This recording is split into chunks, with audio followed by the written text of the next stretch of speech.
Hi, I'm Rigel. If you're new here, welcome to my channel. In this corner of the internet, I create design and lifestyle related videos.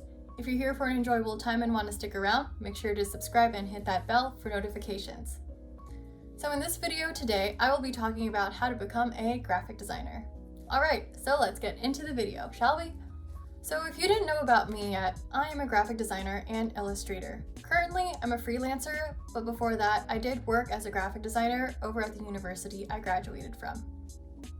With that being said, the first thing you're going to have to consider in wanting to become a graphic designer is exactly what kind of educational route you want to take.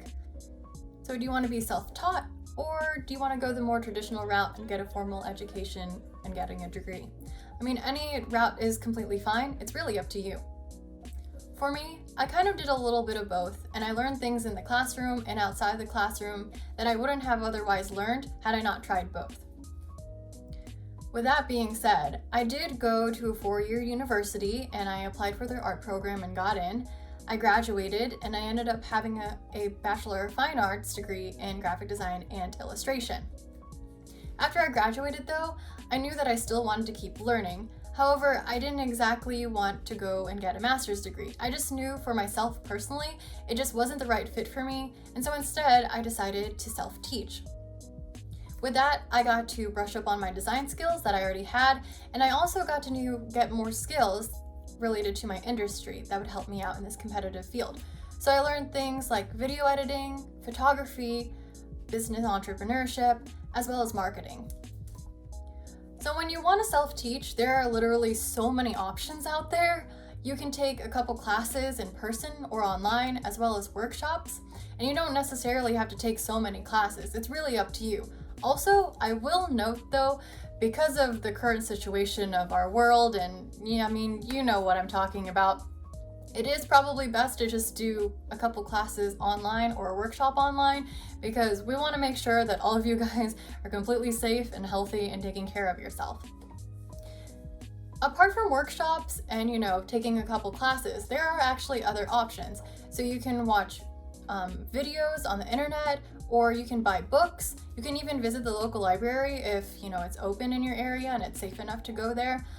There's also articles online. I mean, the possibilities are really endless. The list just goes on, but you just want to make sure if you do self-teach that you're going to have the drive and the passion in order to commit to a dedicated and strict schedule. That way you can just, build up on your skills and you can keep learning and just excel in the field that you want to go into. Whatever educational route you choose, just make sure to keep creating, keep learning, and stay on top of trends into this field, because being a graphic designer, it is very important to make sure that you're on top of everything. After you finish the educational background of choice, it's up to you to figure out what kind of area of graphic design that you want to focus on. I mean, there are tons, and I mean tons of options of graphic design that you can choose from. It's literally like a buffet table. If you want the chicken over there, you can totally get the chicken. But no worries, if you're vegetarian, there's some tofu over there that you could get. I mean, seriously, there are so many areas to choose from. There are things like logo designing, there is brand identity, illustrations, UI UX design. I mean, the list goes on, and really, in order for you to figure out exactly what kind of area of graphic design you want to focus on, you'll just have to know what your strengths are and what you enjoy doing. Now, I know some people can be a little bit hesitant about trying to niche down exactly and trying to just focus on one area of graphic design, because it kind of seems like you're narrowing your net and you're not really having that many clients.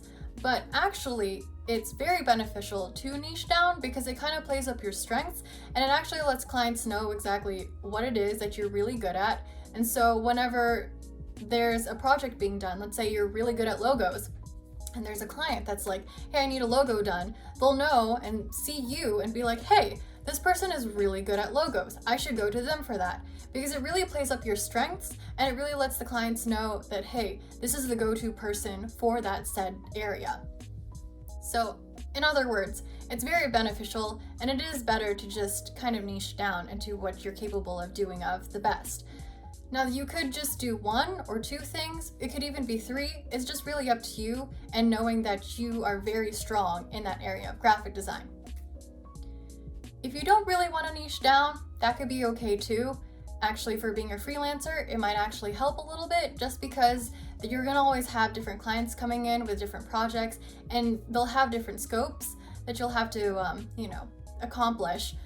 And just having little different things under your belt will be really helpful. Just make sure that you're actually good in every single area that they do need your services for.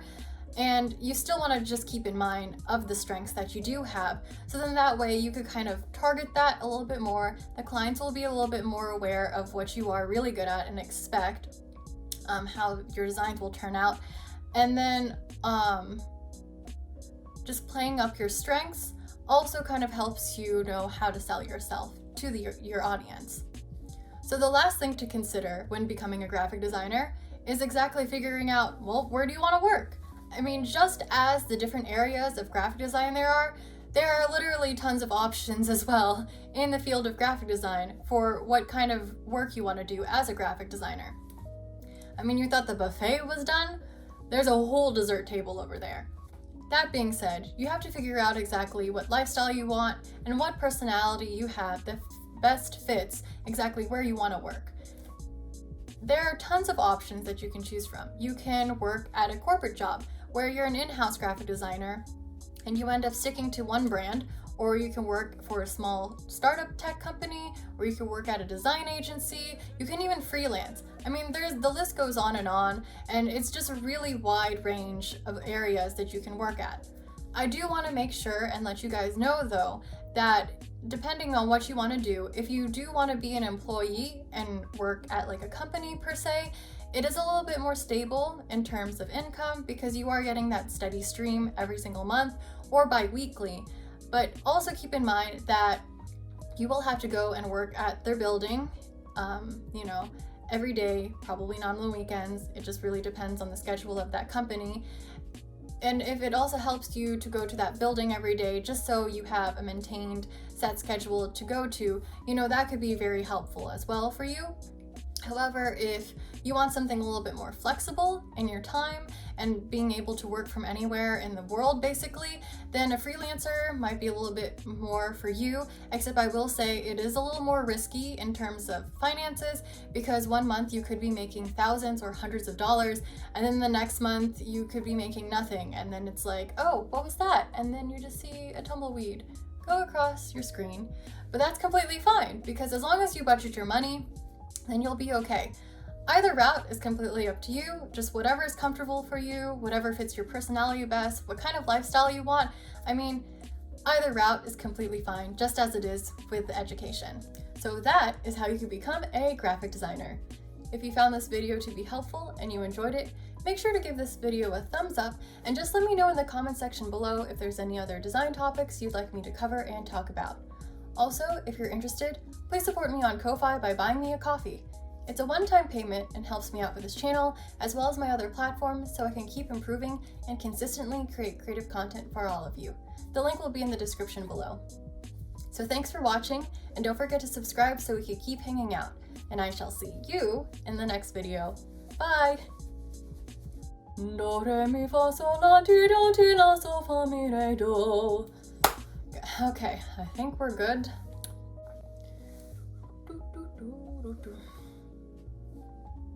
Oh, there's someone mowing. No. You can hear that. What? Consistently creative content.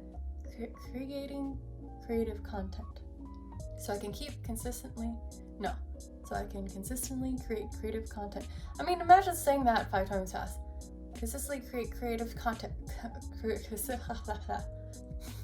just not even working. What is going on?